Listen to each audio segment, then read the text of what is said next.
El siguiente programa es una producción de Todos Juegan Media Group. Contáctenos y anuncie su producto en nuestro espacio. 300-677-3395. Aquí todos juegan. Reforma laboral. Aquí está nuestro director jurídico de la Universidad Autónoma del Caribe, el doctor Jaime Díaz, que nos va de manera pedagógica a explicar realmente el alcance de la reforma. Bueno, arranquemos, doctor Díaz, por el tema de la situación actual. Tenemos a Colpensiones y tenemos fondos privados, ¿verdad? Sí, señor. Bueno, ¿qué va a modificarse con relación a eso? Precisemos primero, Colpensiones y fondos privados, ¿qué los diferencia? Bueno, muy bien. Antes de la reforma pensional, existían dos sistemas competitivos. Lo que hace la reforma pensional es tornarlo en complementarios. Para que me entienda la vasta audiencia 94.1. Colpensiones es un sistema de prima media y el sistema privado es un sistema de ahorro individual. La pregunta obligatoria es, ¿qué es Colpensiones? Para que me la entiendan así de manera muy elemental, es una cuenta pública. En esa cuenta pública van todos los aportes que por nómina los empleadores le descuentan a sus trabajadores. Todos los empresarios, tanto públicos y privados, fugan esos aportes a esa cuenta pública que se llama Colpensiones, y Colpensiones la fumiga a todos los pensionados colombianos, que en suma son alrededor de casi 1.689.000 actualmente. En este último mes se pensionaron casi 12.000 nuevos ciudadanos colombianos. En cambio, el sistema privado es una cuenta individual. O sea, todos los aportantes tienen una cuenta individual. Y entonces, ¿cómo se surte ese proceso? Sencillamente, los empleadores públicos y privados hacen los descuentos de los aportes, que equivale al 16%, 75% lo pone el empleador, el 25% del trabajador, y entonces las nóminas de los empleadores fugan esa información, esos aportes, a las cuentas privadas de cada persona que se encuentra afiliada a un fondo privado. Entonces, hoy por hoy, lo que ha hecho la reforma es eliminar esa postura competitiva de dos fondos que vienen, de dos sistemas que vienen separados, y los torna en complementarios. Eso se llama sistema de pilares, o uno de los componentes del sistema de pilares. Entonces podemos concluir lo siguiente, que el sistema que venía de Ley 100 y que todavía va a subsistir para las personas que están cobijadas por el régimen de transición sigue normalmente como viene. Y aquellas personas que están por debajo, en el caso de mujeres de menos de 750 semanas y en el caso de hombres menos de 900 semanas, son los que se les va a aplicar la ley 2381 del 2024. Bueno, háblenos del sistema de pilares entonces que contempla la nueva ley, la reforma pensional. Bueno, lo primero que quiero explicarle a la vasta audiencia es que estamos dentro de un nuevo paradigma cuyas reformas que se están tramitando en el Congreso. Podemos decir que ya la pensional es ley de la República, consiste en un concepto de una nueva filosofía política, que en el derecho hoy nosotros conocemos como el posmodernismo jurídico, pero es lo mismo, es la inclusión. Es como gente, colombianos, campesinos, indígenas, negros, afros, gente que está en la ancianidad, nuestros abuelos, que no han tenido la posibilidad, por múltiples razones, de obtener una pensión. Esta nueva reforma lo hace posible. Y eso precisamente es inclusión. Y la inclusión parte de un principio clave dentro del progresismo del hoy por hoy, que es establecer unos parámetros de una sociedad solidaria en la búsqueda de la justicia social, pero con equidad. Ese es el enfoque. Entonces, cuando uno habla de la reforma pensional, tenemos que ubicarla dentro del contexto de que se trata de la implementación de un principio de enfoque de una sociedad solidaria. Por ejemplo, los opositores señalan de que este principio de sociedad solidaria es quitarle a los ricos y darle a los pobres. Ujú. Yo pienso que eso es un tremendo error porque todas las sociedades capitalistas del mundo, y la doctora Jamie nos lo puede confirmar que ella es tributarista, siempre el que más gana es el que más paga impuestos. Sí, claro. Y eso históricamente siempre ha sido así. Un principio tributario, además. Exactamente. Entonces, en una población nuestra que está alrededor de los 52 y tantos millones de habitantes, quiero precisarle la opinión lo siguiente. De esos 52 y tantos millones de habitantes, solamente el 25 millones pertenecen al PEA, o sea, una población económica activa que puede cotizar. Pero solamente de esos 25 millones actualmente están cotizando 10.2 millones. Quiere decir que existe una franja de 14 millones de que la gente no tiene posibilidad de pensionarse. Entonces, lo que trata el sistema, la nueva reforma pensional, es incluir gente que tiene o que tiene imposibilidad de pensionarse, pues que lo haga a través de una política pública, porque esta reforma pensional es una política pública. Y quiero hacer énfasis en esto porque a nosotros se nos dijo, y lo creímos en su momento, que la ley 100 nos iba a resolver el tema de la cobertura pensional. Y resulta que hoy por hoy los indicadores nos demuestran que esa cobertura ha llegado solamente al 25%, equiparable al país más pobre del mundo, que es Haití. Entonces, lo que se busca con esta reforma pensional es a 2050 llegar por lo menos a un 86% de cobertura de colombianos que puedan ser susceptibles de pensionarse a presente, a mediano plazo y a futuro. Resulta también muy difícil de entender de que de 8 mujeres solamente se nos están pensionando una, de 4 hombres se nos están pensionando uno. Entonces, eso no se ajusta precisamente dentro del marco en que nosotros vivimos, que nos caracterizamos por un Estado democrático y social de derecho, en el cual el Estado, a través de políticas públicas, lo que tiene que hacer son reformas de inclusión social para eliminar esas brechas de separación social. En este pilar solidario se benefician aquellos que nunca han cotizado. Bueno, el sistema de pilares, lo primero antes de abordar ese tema, Carlos, ya te respondo, es a quienes se les aplica esta reforma pensional. Uh-huh. En primer lugar, se le aplica a todas las personas residentes en Colombia. Y en segundo lugar, también se le aplica a personas residentes en Colombia y también colombianos domiciliados en el exterior. Ahora sí. O sea que ahí no se, disculpen que lo interrumpa, ahí no vamos a tener en cuenta el tema de la residencia fiscal. Ahora te explico eso, okay. Ahora te explico eso.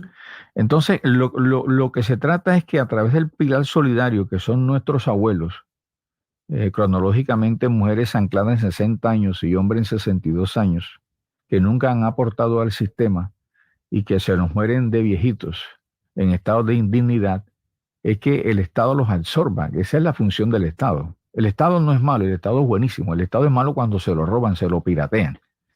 Entonces, lo que tratamos es a través del pilar solidario, que en otros países latinoamericanos se llama sistema asistencialista, que curiosamente en los estados latinoamericanos, en los únicos países donde este pilar solidario no existiera en Colombia y Perú, ahora quedó Perú solo. Con esta reforma pensional, Colombia va a ser parte precisamente de ese cuerpo de asistencia solidaria, por aquí le llamamos pilar solidario, pero a la colombiana. Entonces, en ese pilar solidario, repetimos, son personas que han tenido en toda su historia laboral, imaginémonos que personas que están vinculadas a la economía informal, campesinos, trabajadores, que nunca pudieron aportar al sistema pensional, se han arropado con este pilar solidario. Este pilar solidario tiene los recursos garantizados a través del presupuesto nacional. Y dentro de este pilar solidario hay un ítem que es bueno que los oyentes lo sepan. Se trata de, hay mujeres y hombres en Colombia que han perdido capacidad laboral de un 50 y más porcentaje. Entonces, en este pilar solidario, ellos entran a ser parte como beneficiarios de este pilar. Repito, cuando han perdido el 50 o más del 50% de su capacidad laboral. Bueno, los oyentes que tengan inquietudes nos pueden escribir al siguiente WhatsApp 301-382-2180. 301-382-2180. Ahora bien, Carlos. Sí, señor. Vamos a seguir complementando este pilar solidario. Este pilar solidario tiene unos requisitos que se tienen que cumplir. El primero de ellos es que las personas que sean beneficiarias tienen que integrar el grupo de pobreza extrema, pobreza y que estén en extrema vulnerabilidad. Este es un trabajo que lo tiene que hacer el gobierno nacional a través de una base de datos, y los colombianos que puedan acceder a este pilar solidario tienen que por lo menos mínimo residir con 10 años de antelación en nuestro país, para que tengan derecho. Ahora, en este pilar solidario solamente los beneficiarios son colombianos que residen en Colombia. Aquí no aplica para los colombianos que estén domiciliados en el exterior. Bueno, ¿cuánto es el beneficio que van a recibir? Bueno, ese beneficio, esa es una interesante pregunta, Carlos, porque hoy por hoy existe el programa del adulto mayor. Ese es un programa que se benefician mujeres y hombres que a falta de 3 años para pensionarse y que no han podido pensionarse ni es posible que se pensionen, deben actualmente 80,000 pesos. Una persona en indignidad se calcula que lo que puede recibir mínimo son 190,000 pesos. Quiere decir que los 80,000 pesos están por debajo de esa línea. Entonces, lo que se busca con el pilar solidario es llevarlo a la suma de 245,000 pesos, que pasaríamos de un estado de indignidad a un estado de pobreza extrema, que sería por lo menos la línea de los 245,000 pesos que van a devengar estos titulares del pilar solidario, que se irá reajustando anualmente gracias al IPC anualmente. Bueno, ¿y esa pensión se hereda una vez muera el beneficiario? No. El pilar solidario no constituye ninguna pensión, como tampoco el sistema semicontributivo, que más adelante lo voy a explicar. Simplemente son beneficios que el Estado le proporciona a nuestros ancianos, abuelos y abuelas, para que vivan una digna, mucho mejor en el remate de nuestras vidas, ¿no? Ese es el propósito de este concepto de inclusión social. Bueno, pasemos al siguiente pilar. Bueno, el segundo pilar tiene que ver con el pilar semicontributivo, que también tiene unas características. Son beneficiarios, como lo es en el pilar solidario, los hombres mayores de 62 años, las mujeres de 60 años en adelante, pero con una curiosidad. Curiosidad porque hay muchas personas que han cotizado durante toda su vida y no han podido pensionarse.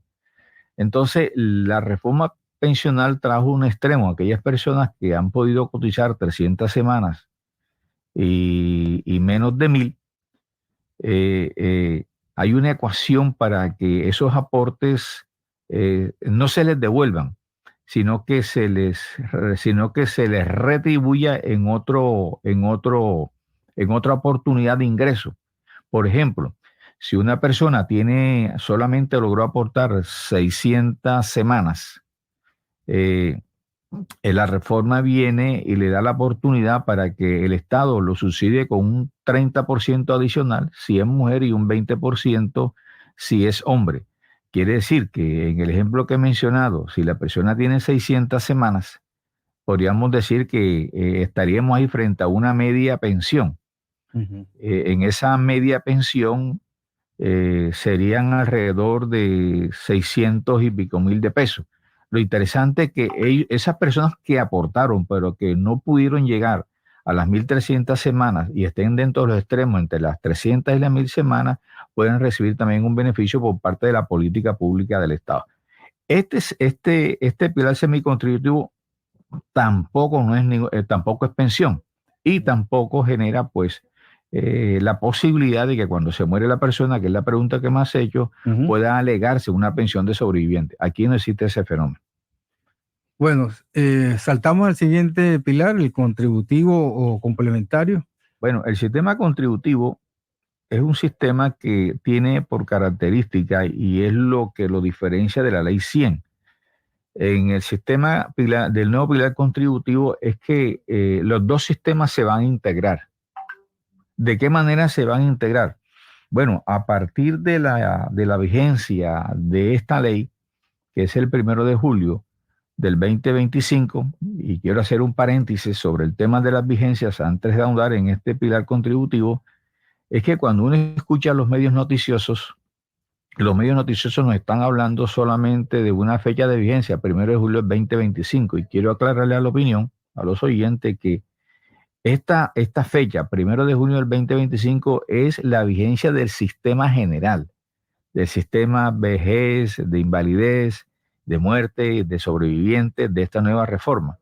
Pero existen dos fechas de vigencias antes del 1 de julio del 25. ¿Cuál es? Primero, la que emergió una vez fue sancionada la ley, y esta fue promulgada, que fue el día 16 de julio. ¿Por qué es interesante esta vigencia? Esta vigencia es para aquellas personas que tienen la ley les da la posibilidad para trasladarse de un sistema a otro, o sea, de un fondo privado a Colpensiones, de Colpensiones al fondo privado. Y la ley les posibilita un término perentorio de 2 años. Esto quiere decir que todas aquellas personas que a falta de 10 años para pensionarse, ellos pueden hoy por hoy, por vía administrativa, sin demanda judicial, acercarse al fondo privado correspondiente y a Colpensiones y solicitar la doble asesoría. Con ese requisito de la doble asesoría sin demanda judicial, estas personas quedan automáticamente ancladas, ya sea en el sistema de prima media, en este caso Colpensiones, o en el componente de ahorro individual. En este caso son complementarios. Ahora bien, ¿cuál es la diferencia en esta nueva ley, en este pilar contributivo, para seguir insistiendo en que son complementarios? Que todas aquellas personas que devenguen 2.3 salarios mínimos, que eso traduce más o menos 2.990.000 pesos, ellos automáticamente tienen que aportar a Colpensiones. Y entonces el excedente de ese dinero entonces va directamente al fondo privado.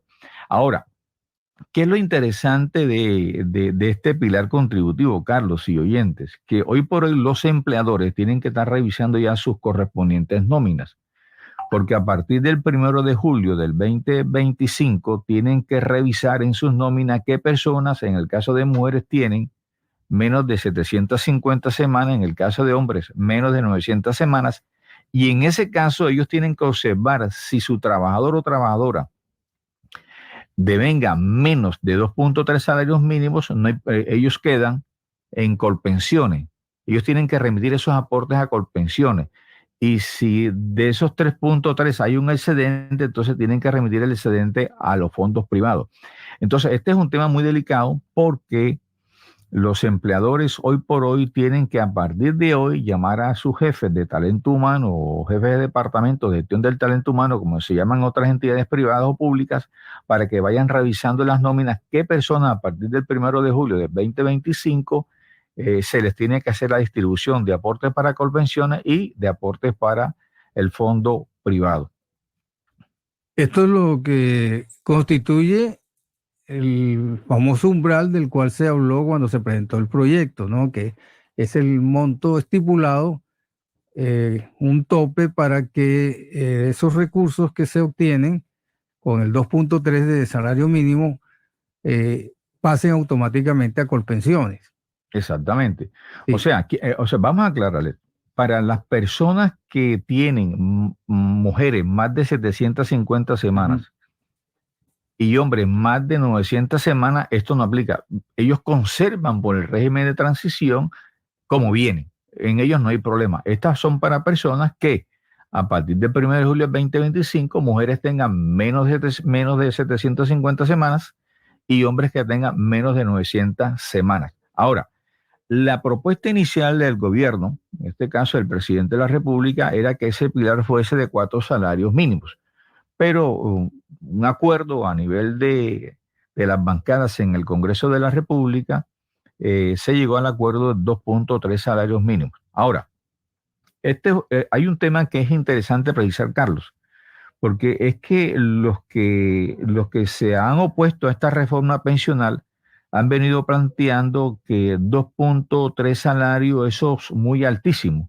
Ujú. Y no es cierto, porque del 100% de los colombianos, el 86% de ellos no ganan escasamente 2 salarios mínimos. Y el otro 14, 16%, de ese 16% hay 50.000 habitantes que solamente ganan más de 10 millones de pesos. Quiere decir que esta reforma en sí no va a afectar a la población que cotiza, porque en Colombia, vuelvo y repito, casi el 84% de las personas devengan solamente o escasamente 2 salarios mínimos. O sea, no habría problema, como lo están planteando los que han cuestionado pues esta ley de la República. Oiga, doctor Díaz, hoy el sistema permite que yo pueda escoger si quiero estar en Colpensiones o quiero mantenerme en fondo privado. Con la nueva ley, lo que regula el tema es precisamente ese tope del 2.3 de salario mínimo, es decir, de manera automática, esos recursos deben pasar, si no se supera ese tope, a Colpensiones, o también tendría la libertad de escoger si me quedo con Colpensiones o con fondo privado. Bueno, mira, en el sistema de ley 100, el tema de la libre escogencia era mucho más claro, más diáfano. Sí. En esta nueva ley, la libertad sí subsiste, pero en aplicaciones concretas. A ver, ¿cómo lo explico mejor? Si estamos hablando que el sistema de ley 100 era competitivo y había libertad para la escogencia entre prima media y los fondos privados, Hoy es complementario. y es complementario. Okay. Entonces, al ser complementarios, entonces ya esa libertad de escogencia se resuelve con el tema de la complementariedad. Uh-huh. Es un tema que hay que hacerle claridad a la opinión pública. Hoy somos complementarios, anteriormente éramos competitivos. Entonces, lo que se busca es lo siguiente: ¿cuánto le cuesta al gobierno colombiano las nóminas de pensionados? Alrededor de 18 billones de pesos anuales. Para eso siempre el gobierno tiene que expedir, tiene que tramitar ante el Congreso de la República una reforma tributaria. Entonces, lo que se busca con el umbral de 2.3 es que Colpensiones, que actualmente tiene más de 6 millones de afiliados, por lo menos vaya a una población de entre 23 y 24 millones de afiliados, para que ellos ingresen automáticamente con el umbral de 2.3 salarios. Eso nos evitaría precisamente futuras reformas pensionales. Esa es una buena estrategia, porque ¿qué es lo que hace un ministro de Hacienda apenas lo posesiona el presidente de la República? Presidente de la República, yo necesito 2 cheques. Esos son 2 cheques, yo tengo que pagarlo de deuda externa. Y segundo, garantíceme con otro cheque el pago de la nómina de pensionados. Esos son los presupuestos más robustos dentro del presupuesto nacional. Por eso es que hoy por hoy se está hablando de un ajuste al presupuesto para el 2025, porque los indicadores han establecido que vamos a tener de gastos la suma de 523 billones de pesos. Y resulta que los ingresos van a ser de 511 billones de pesos. Quiere decir que tenemos ahí una diferencia, un déficit casi de 12 billones de pesos. Entonces, por eso es que el gobierno en estos días está precisamente hablando con las bancadas en el gobierno, en el Congreso de la República, para hacer realidad ese ajuste presupuestal. Conclusión: al gobierno le costaba 18 billones mediante una reforma tributaria para cumplir a los pensionados colombianos. Con esta reforma, a ser complementarios, se amplía la población de afiliados a Colpensiones, hay mayores ingresos, la cuenta pública crece y hay posibilidad entonces de garantizarle ese pago pensional, esa mesada pensional a los trabajadores y trabajadoras colombianas. Ok, hago un paréntesis para hablar del sistema actual. Es mucho más rentable cotizar con Colpensiones que fondos privados, es decir, hablemos de lo positivo y lo negativo de cada uno de los sistemas. Y en segunda instancia, bueno, ya usted mencionó algo, ¿dónde hay más garantías de que los recursos de los pensionados tendrán protección en el sistema de Colpensiones o en el de fondos privados? Mire, esto es una respuesta que se da a través de las cifras, ¿no? Colpensiones actualmente tiene pensionado 1.688.000 colombianos y los fondos privados no sobrepasan los 300.000, o si lo sobrepasan está por ahí muy cerquita. Y por la experiencia que yo pude vivir, después de casi 39 años de actividad laboral, cuando me acerqué a un fondo el cual estaba afiliado, a mí se me había prometido una pensión de entre 8.59 billones de pesos, porque me he caracterizado por ser asesor y tener cargos de alta responsabilidad, pero con buenos salarios y honorarios. Cuando me hacen la respectiva valoración en cuánto me quedaba, pues me sorprendí, casi no infarté. Me dijeron que mi pensión era de 1.244.000 pesos. ¿Fondo privado? Fondo privado. Sí. Y entonces, pues eso fue muy espeluznante porque se me prometió una mesada, no se me cumplió y tuve que demandar judicialmente, pues gané en primera y en segunda instancia, y hoy ya pertenezco al cuerpo de Colpensiones, Okay. una mesada un poco más cuantiosa, por eso es mucho más garantista, y quienes están en Colpensiones así lo han demostrado, y por eso esa fuga de gente antes de la reforma de instaurar demanda, de saltar de los fondos privados a Colpensiones, porque la gente se ha venido dando cuenta en efectos prácticos que la mesada que nos brinda Colpensiones es mucho más garantista, es mucho más cuantiosa y dignifica más al trabajador. Bueno, ¿y usted cómo logró que lo pasaran a Colpensiones si la norma indica que ese cambio se puede hacer, no sé si 10 años antes? Bueno, en el caso mío, yo confío mucho en la Ley 100 de 1993, cuyo régimen pensional entró en vigencia el 1 de abril de 1994. Y yo me confié, yo tenía la posibilidad de saltar de un fondo privado a Colpensiones por interrenos de 5 años, nunca lo hice. Y como seguí confiando en la Ley 100, entonces dejé pasar a falta de los 10 años. Y entonces, a falta de un año, entonces tuve que activar mi condición de abogado, instaurar la ineficacia del traslado, y mediante sentencia el juez de la República declaró a mi favor dicho traslado, y así efectivamente pues pasé a Colpensiones, y todos los ahorros, los aportes y mis rendimientos que tenía en la cuenta privada de los fondos privados pasó al Colpensiones, y entonces esa sumatoria, pues la Colpensiones tiene dos fórmulas.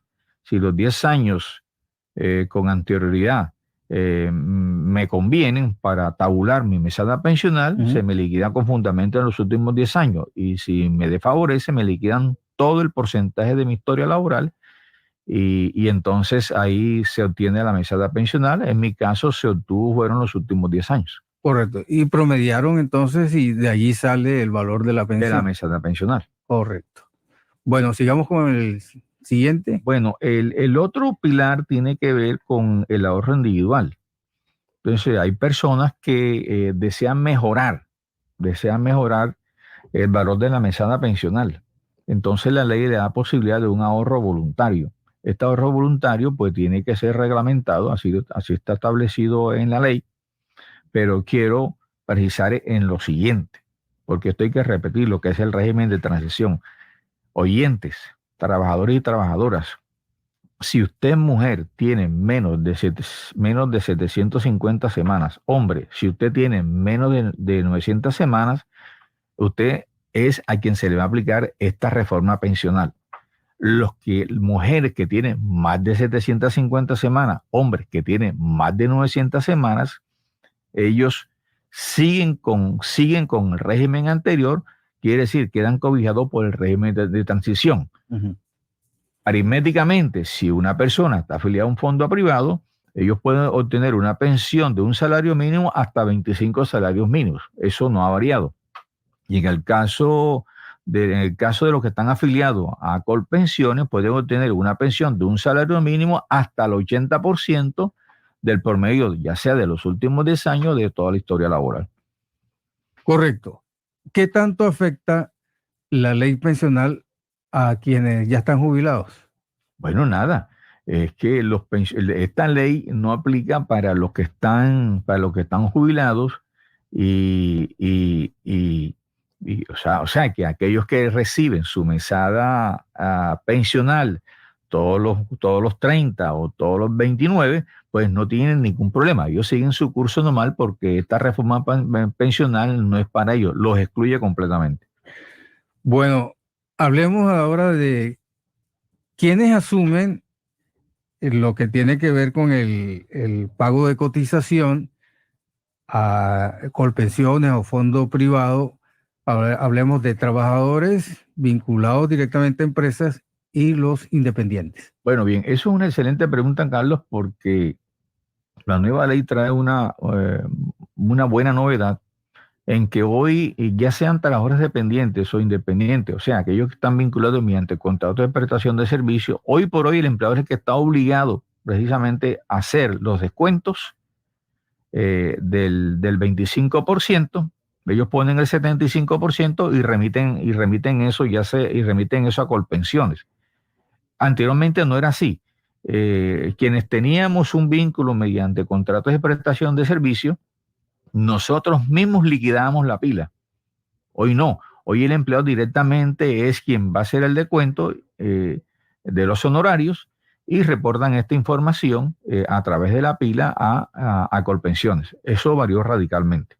Ahora, hay un punto muy interesante que es necesario que los oyentes conozcan, que tiene que ver con la naturaleza jurídica de los aportes.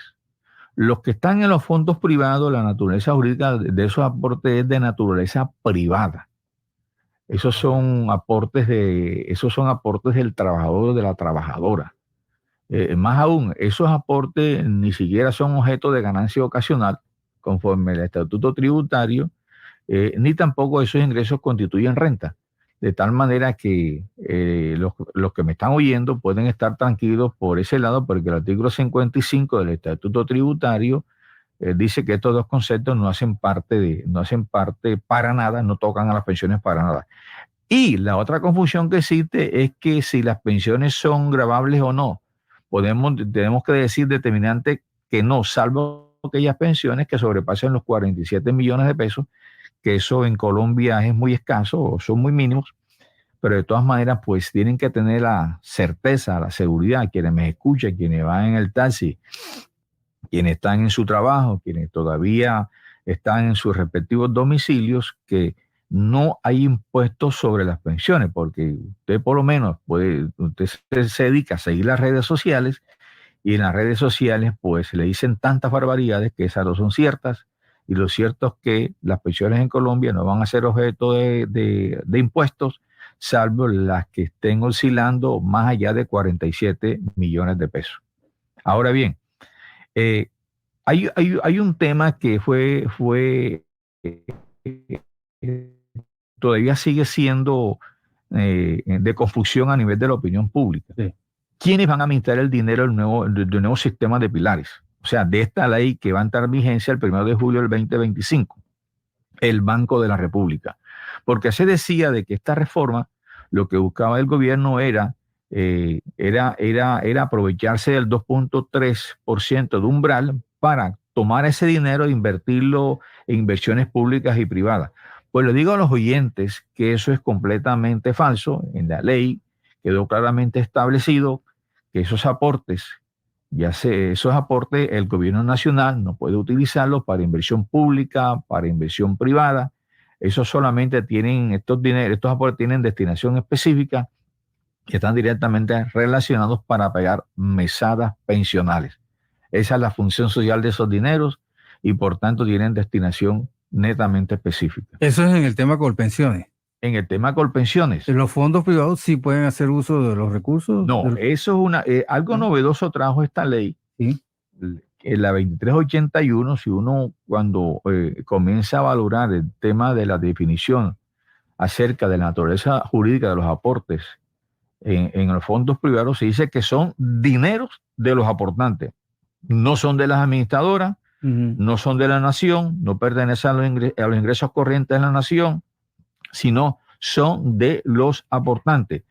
Esto es interesante hacer claridad, Carlos, porque los fondos privados muy poco pensionan. Esa es una gran realidad, muy poco pensionan. Y lo segundo es que se vienen utilizando los aportes de estas personas, ¿entiende? Y los ponen a negociar en el mercado. Me parece que esto no es malo, esto es buenísimo. Pero el reconocimiento de esta rentabilidad estaba en el 8%, cuando la inflación para el gobierno de Duque y la entrada del gobierno de Petro estaba en el 13.3%. Hoy pienso de que esa rentabilidad le va mucho mejor, porque el año pasado el salario mínimo se incrementó en el 16%, este año en el 12%, quiere decir que por primera vez en la historia los salarios mínimos están muy por encima de los índices de inflación, o sea que es favorable. Entonces, ¿qué te quiero decir con esto? Para recapitular, los aportes que logran aportar, valga la redundancia, los trabajadores y trabajadoras vinculados a Colpensiones y a los fondos privados en el sistema de Ley 100, que sigue prevaleciendo para los que vienen en transición, esos son aportes que le pertenecen única y exclusivamente a los aportantes. En el fondo privado, eso es de naturaleza privada, y en el tema de Colpensiones, como son parafiscales, como es una cuenta pública, son cuentas públicas, pero esos dineros solamente es para pago de mesada y para gastos de administración. El gobierno nacional no puede utilizarlo, quiero recalcarlo, para inversión pública e inversión mucho menos inversión privada. ¿Y qué pasa si el fondo privado se quiebra? Bueno, esa es una excelente pregunta. Yo pensaba que esta ley nos resolvía ese problema, y la ley dice que en el caso de que las administradoras privadas no le cumplan a sus afiliados, es el Estado que entra a responderle directamente a los trabajadores. Como decimos los abogados, el mejor pagador es el Estado. Yo recuerdo que en la época del gobierno de Belisario Betancur, esto es un ingrediente interesante para que lo conozca la opinión que me escucha. La crisis de lo que se denominó en su momento la bomba pensional es porque en el gobierno de Belisario Betancur se tomaron 400 millones de pesos y lo trasladaron al IFI, a lo que era el Instituto de Fomento Industrial. Esa plata nunca retornó al bolsillo del Seguro Social. Y de ahí empezó la crisis financiera, lo que se llamó más tarde lo que es la quiebra pensional del Seguro Social.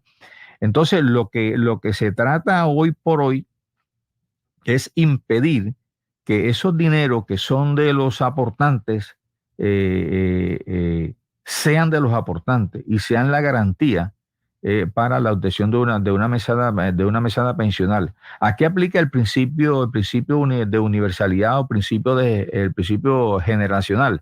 O sea, cuando yo era joven, y sigo siendo joven, entonces yo aportaba para los pensionados de la época. Hoy ya como pensionados los jóvenes van a aportar, ¿entiendes?, para los que estamos pensionados. En eso consiste el principio de universalidad y la integración generacional en estos sistemas pensionales de pilares.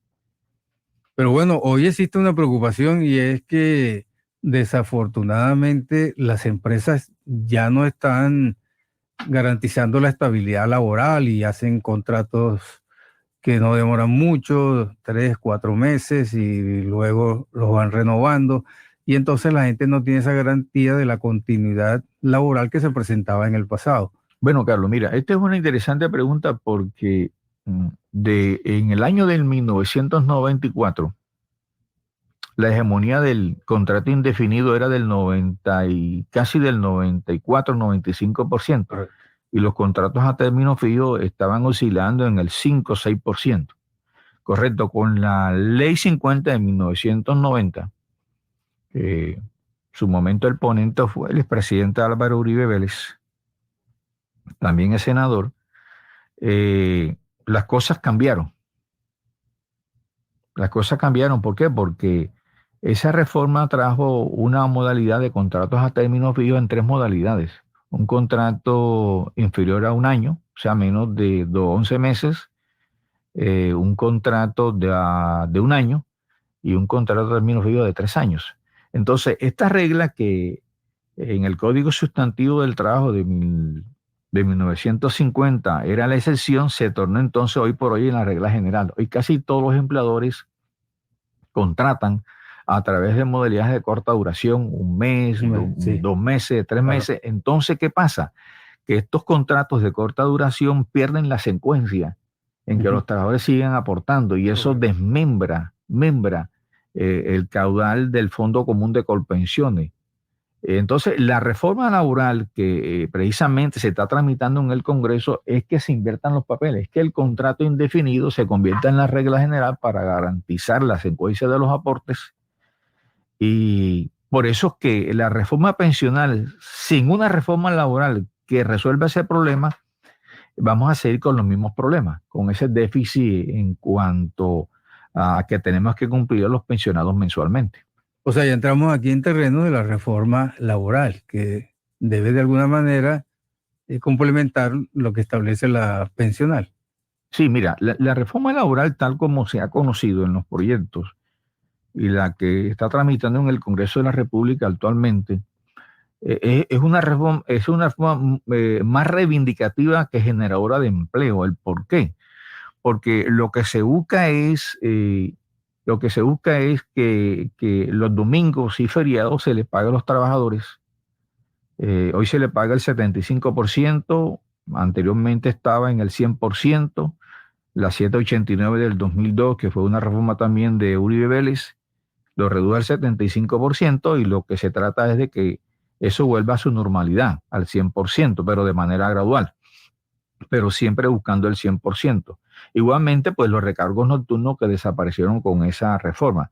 Se calcula más o menos que los trabajadores que tenían trabajos nocturnos, que laboraban domingos y festivos, feriados, ellos han tenido una pérdida alrededor de entre 29 y 30 millones de pesos desde el 2002 hasta la fecha, a través de que ya los recargos nocturnos no se les reconoce el 75% y el 100% de los domingos, festivos y feriados. Entonces, lo que busca la reforma es precisamente alimentar más el bolsillo de los trabajadores, porque en su principio y la motivación de la 789 consistió en que los empleadores debían garantizar un mínimo de 640,000 empleos y esos indicadores nunca se cumplieron. Y la motivación del proyecto decía de que si en el primer año eso no se conseguía, entonces se tenía que volver nuevamente al sistema anterior. Y han pasado 20 y tantos años y el Congreso de la República pues ha cruzado de brazos y no ha tratado de restablecer esos derechos a los trabajadores. Se pretende con este proyecto de ley lograr eso. Bueno, volviendo a la ley pensional, esta no toca las edades tanto para hombres como mujeres, ¿verdad? No, sí, claro, no, 62 años para hombres, 60 años para mujeres. O sea, se mantiene. Ok, ahora, ¿qué es lo que yo quiero también, que no me has hecho esa pregunta, pero vale la ocasión, porque es una ley de 94 artículos, es una ley que está fresquecita, nuevecita, hay muchas cositas que la jurisprudencia tendrá que aclarar, hay muchos artículos que la misma ley dice que tendrán que desarrollarse mediante decretos reglamentarios. Lo que sí quiero llamar la atención a la población que me escucha es que se amplió el sistema pensional. ¿De qué manera? Por ejemplo, hoy la ley nos está hablando de la pensión familiar. Esta pensión familiar se caracteriza por lo siguiente. En un matrimonio, si los cónyuges, ellos aportan al sistema, pero ninguno de los dos puede llegar a obtener las 1.300 semanas, la ley los posibilita para que la suma acumulada de los aportes, tanto del marido como de la mujer, puedan constituir 1.300 semanas y obtener una pensión. Eso se llama pensión familiar. Correcto. Esto me parece que es algo fabuloso. Igualmente, Carlos, existe una gran posibilidad para aquellas personas que no han podido, no alcanzaron las 1.000 semanas.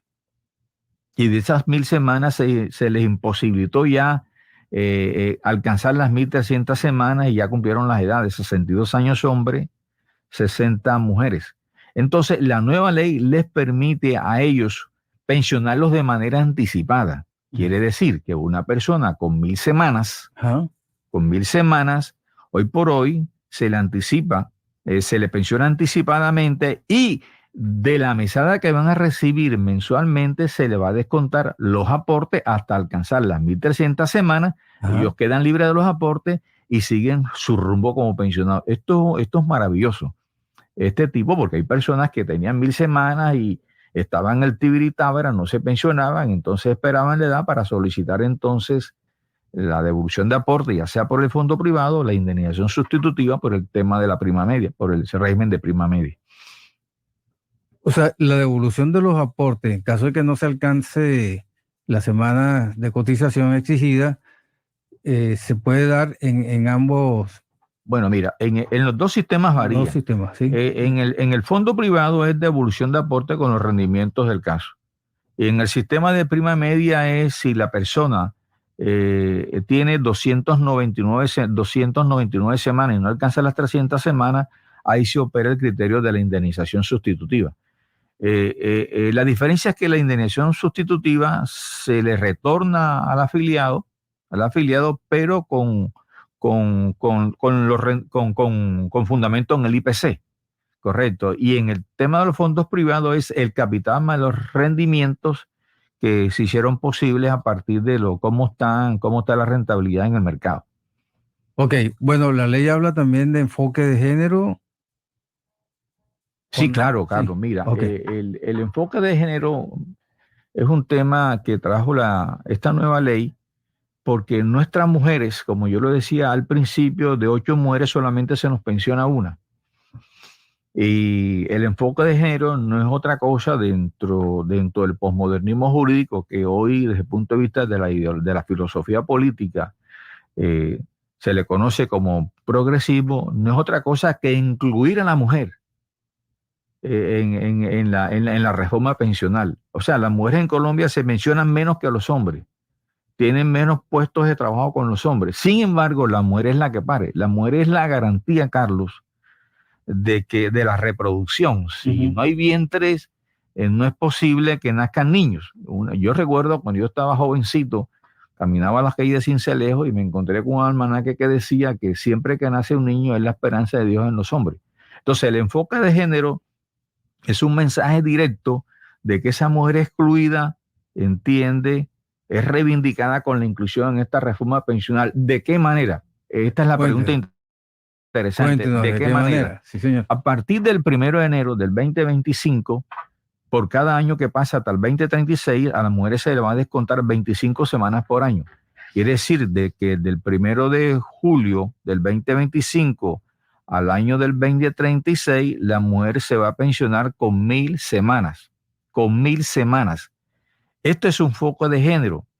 Es sencillo, oyente, porque la mujer al parir, la mujer que se ha dedicado tradicionalmente en este sistema patriarcal de núcleos familiares, es la que se dedica al tema de la casa, es la cuidadora de la casa, es la cuidadora de los hijos, es la que de ese enfoque patriarcal usted no va a trabajar, usted se va a dedicar a los asuntos domésticos, etcétera, etcétera. Entonces el enfoque de género es un mensaje directo a la mujer. Bueno. Rescatar a la mujer, darle el brillo de la mujer, como dice la teología, ¿entiende? Es la ayuda idónea, pero esa ayuda idónea hay que rescatarla, ¿no? En el sentido de equipararlas en cuanto a derechos a los hombres, porque, por decirte algo, a partir del acto legislativo del 57, por primera vez que la mujer comenzó a votar en Colombia. Esto es completamente, pues, penoso para el tema de la mujer y pienso que esta reforma pensional reivindica a las mujeres colombianas. O sea, en ese punto se puede decir que la mujer tendría que trabajar aproximadamente 19 años. La mujer que inclusive podría pensionarse hoy con 850 semanas. Ok, alrededor de 16 años de trabajo. Exactamente, pero en este tema de las 50 semanas, cuando tienen 3 hijos, si una mujer por lo menos tiene 3 hijos, se le descuenta 50 semanas. Pero esta es una pensión especial de que tiene que reunir 2 requisitos. Uno, que haya pasado por el examen de equivalencias y que tenga también aportes en los fondos privados. Si no tiene ni lo uno ni lo otro, entonces se le da ese beneficio. No, ok. Entiende que se puede pensionar con 850 semanas. Oye, Jaime, encantado de tenerlo. No sé si le queda algo en el tintero. No, mira, yo pienso que tenemos que programar otro round en esta cabina. Okay. ¿Por qué? Porque esta reforma pensional trae 94 artículos. Es una ley muy compleja. Es muy técnica y se requieren varios ejercicios para que el que va en el taxi, el que está en el restaurante, el que se está conectando con su oficina, el estudiante, etcétera, etcétera, asimilen esta nueva reforma pensional. Un mensaje de tranquilidad a los oyentes. Esta es una excelente reforma pensional, pero como excelencia, pues ella requiere también de ciertas mejoras a futuro, que estoy seguro que eso se va a tener en cuenta. Y cuando hablo de eso, porque el proyecto de reforma laboral que está transitando en el Congreso de la República, que ya pasó por la Comisión Permanente en su primer debate, yo pienso que hoy por hoy es necesario que esa reforma laboral transite en el Congreso, ojalá con el respaldo de los congresistas y que los congresistas no dejen de asistir, o que asistiendo rompan los quórums, porque eso en nada le beneficia a la reforma pensional, eso en nada le beneficia a ese clamor de paz que estamos alegando los colombianos, porque después del conflicto armado en Colombia, después del narcotráfico en Colombia, el tercer conflicto de Colombia son los conflictos laborales. Y pienso que la reforma pensional de la mano de la reforma laboral es un gran mensaje para la población colombiana de que la paz sí es posible, pero para eso hay que tener voluntad política. Bueno, aquí le manda a decir, profesor Jesús Radas, que es tan interesante el tema que usted ha traído en la mañana de hoy, que él cede su espacio de las notas curiosas para que usted desarrolle y termine la idea. Bueno, bien, entonces decíamos, gracias a Jesús Rada, miembro de nuestro Consejo Superior de la Universidad Autónoma del Caribe, quiero analizar lo siguiente. Colombianos, barranquilleros, gente del litoral Caribe, porque esta universidad es del Caribe colombiano. Esta universidad no solamente es de los barranquilleros, de los atlanticenses, esta es la Universidad del Caribe. La única universidad del Caribe es la Universidad Autónoma del Caribe. El principio clave para entender esta reforma pensional es entender el principio de que necesitamos una sociedad solidaria. Entre los que más ganen, pongan. Porque la exclusión lo que ha generado en Colombia son 60 años de violencia. Esa violencia hoy denominada multicrimen, que se ha tomado inclusive en nuestra ciudad de Barranquilla, eso se ataca, eso se controvierte, son con políticas públicas. Esos ataques son con reformas sociales. Si nosotros no entendemos este discurso de las reformas sociales, no vamos a resolver el tema del conflicto, lo vamos a profundizar. Entonces yo llamo al usuario, al oyente que me escucha, independientemente del partido político al que pertenezca, a tu ideología, a tu denominación, desde el punto de vista de la cristiandad. Aquí a lo que nos falta a los colombianos es unidad de espíritu, una nación que se identifique en una unidad de espíritu, pero nacionalista, patriótica, en que es posible trascender las diferencias políticas, las trascendencias ideológicas, para abrir espacio a las grandes reformas sociales que requiere el país.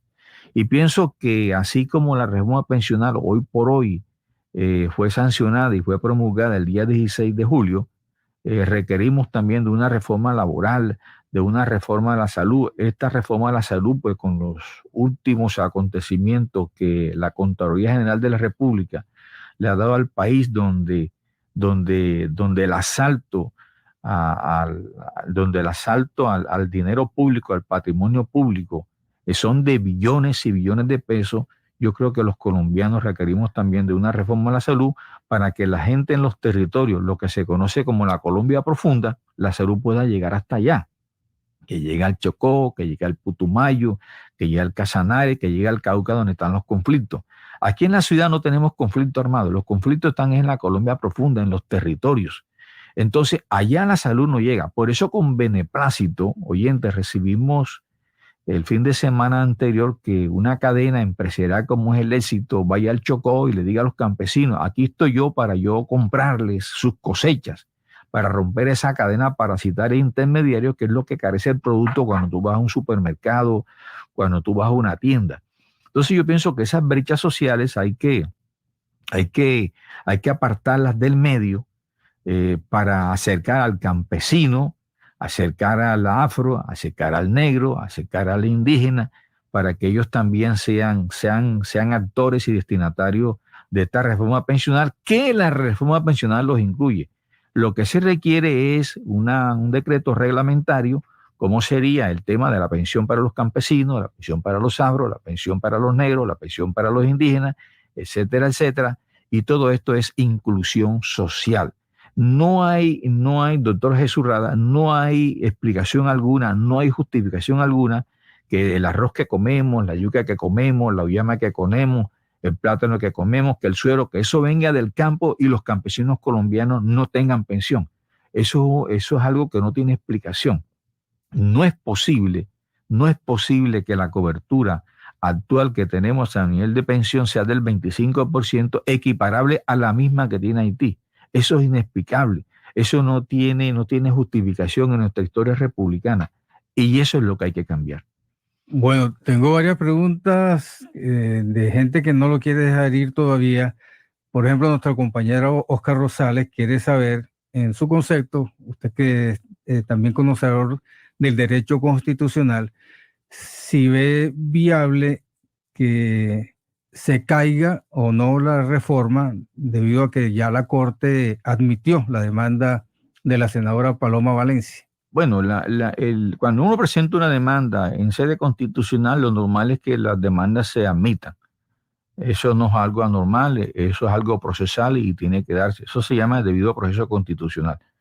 Ahora, lo que sí no es saludable es que se demande una reforma pensional que va orientada a rescatar a los abuelos, a las abuelas y a personas que están entre 300 y 900 semanas que no tienen opción de pensionarse y que no van a recibir ningún tipo de ingreso.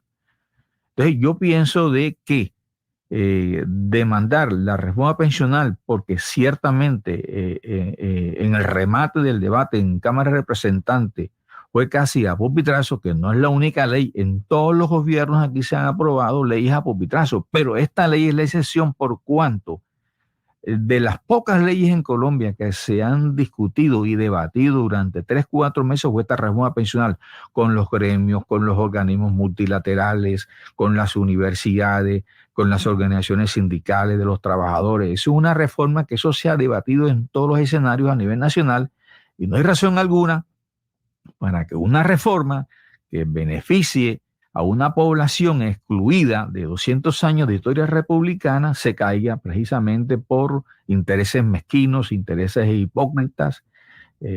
Ponle tú, oyente, la verbología que quieras, pero no hay razón alguna para que esa reforma pensional pues se caiga en el Congreso de la República. Y si se cae, o podría caerse en el Congreso de la República, desgraciadamente, pues en este caso las víctimas no serían los alzados en armas, no serían los monopolios, ni los oligopolios, ni la plutocracia de este país, sino los campesinos, los afros, los negros, la gente de la economía informal que nunca aportó, nuestros abuelitos, nuestras abuelitas que trabajaron toda su larga vida y no tienen una vida digna antes que salgan de este cuerpo físico para volver nuevamente al cuerpo celestial, que es el espíritu, que es tu espíritu y el mío. Una pregunta del doctor Edgardo Barreto. Él quiere saber si no se da esta reforma pensional ¿es posible que el sistema actual se quiebre? No, el sistema actual está como está concebido, doctor Edgardo Barreto, gracias por la audiencia. Actualmente tiene una cobertura del 25%. Esto es lamentable porque nos estamos equiparando con la misma cobertura que tiene Haití. Sería lamentable que se caiga porque el pilar solidario que se llama en otros países latinoamericanos, como el sistema asistencialista, que es el que rescata a nuestros abuelos, pues no tengan la posibilidad de tener un ingreso. No es pensión, eso es un ingreso o una ayuda económica. Y esa ayuda económica está en la suma de 225,000 pesos que está en el estado de la línea de pobreza extrema. Lo que se reconoce hoy por día por el adulto mayor son 80,000 pesos, que eso no llega ni siquiera a la línea de la indignidad que está calculada en 190,000 pesos. Entonces, lo que buscamos, doctor Edgardo Barreto, es que dentro del primer pilar, que es el pilar solidario y el pilar semicontributivo, cuyo presupuesto va a venir de la nación, y del fondo de solidaridad, del DPS, del Departamento de Prosperidad Social, a través de una subcuenta especial, se haga posible de que estas personas excluidas tengan derecho, casi que en el retiro, en el despido de esta vida terrenal, tengan derecho a una vida digna. Si hay plata para embajadas, si hay plata para embajadores, si hay plata para robarse en este país, ¿cómo no va a haber plata para que esas personas que son tus abuelos, mis abuelos, tengan derecho a una vida digna en el remate de su vida aquí, en esta vida terrenal? Bueno, entiendo que quedó usted picado. Me ha pedido que tengamos un nuevo round el día que usted quiera. Simplemente me anuncia con tiempo y aquí estará, por supuesto, todo el equipo dispuesto a escucharlo y nuestra audiencia. Bueno, gracias. Yo quiero recapitular lo siguiente para los oyentes. Esta ley trae 3 fechas de vigencias. Una vigencia general, que es el 1 de julio del 2025. Una segunda vigencia que tiene que ver con la fecha a partir de la promulgación de la ley, que fue el 16 de julio, ¿Para qué sirve esta fecha, oyentes? Para aquellos que deseen trasladarse de un fondo privado a Colpensiones o de Colpensiones a un fondo privado, tienen 2 años. Tienen 2 años para hacerlo. No se requiere de demanda judicial. Si usted por lo menos le dio poder a un abogado y esa demanda va en tránsito, dígale a su abogado que por favor le soliciten representación suya o usted haga personalmente y solicite la doble asesoría, que es el único requisito que se exige para el traslado. Segundo, las personas que están ancladas en el régimen de transición, como el doctor Edgardo Barreto, que tiene muchas preocupaciones, continúan con el régimen anterior. Si está en el fondo privado, no hay ningún problema. Su mesada será mínima de un salario mínimo y su techo será 25 salarios mínimos. Si viene con Colpensiones, régimen de prima media, será de un salario mínimo hasta el 80%, de lo que usted aportó en toda su historia laboral, si le conviene, o los últimos 10 años, si le conviene. Es una decisión que toma Colpensiones. En tercer lugar, para aquellas personas que están dentro de un hogar, sean con matrimonio civil, matrimonio católico, o sean compañeros permanentes, ya sea declarado por notario, sentencia judicial, ellos pueden acumular sus aportes hasta alcanzar las 1.300 semanas y también tienen derecho a la pensión. Aquellas personas que tienen 1.000 semanas y no han podido cotizar más, la ley les da la posibilidad para una pensión anticipada. ¿De qué manera? Pues se pensionan con las 1.000 semanas y de la mesada que les van a pagar como mesada, valga la redundancia, pues se le va a descontar sus aportes hasta alcanzar las 1.300 semanas. Una vez cumplidas las 1.300 semanas, usted queda libre y sigue su mesada pensional en curso. Para los sabros que me escuchan, para los campesinos que me escuchan, para los indígenas que me están escuchando, para los negros que me están escuchando, se requiere de un decreto reglamentario para cómo van a ser los requisitos para su mesada pensional, en su momento el Congreso tendrá, ese decreto reglamentario tendrá que expedirse para ver cómo son las reglas de juego con ustedes. Pero en la actual reforma ya están incluidos, ya es el primer paso. Ahora falta un decreto reglamentario con tal de que se especifique cuáles son los requisitos, si van a ser menos semanas, si va a ser menos edad o si van a conservar las mismas. Creo que eso van a ser menos semanas, menos edad, por la situación de que ustedes son población vulnerable.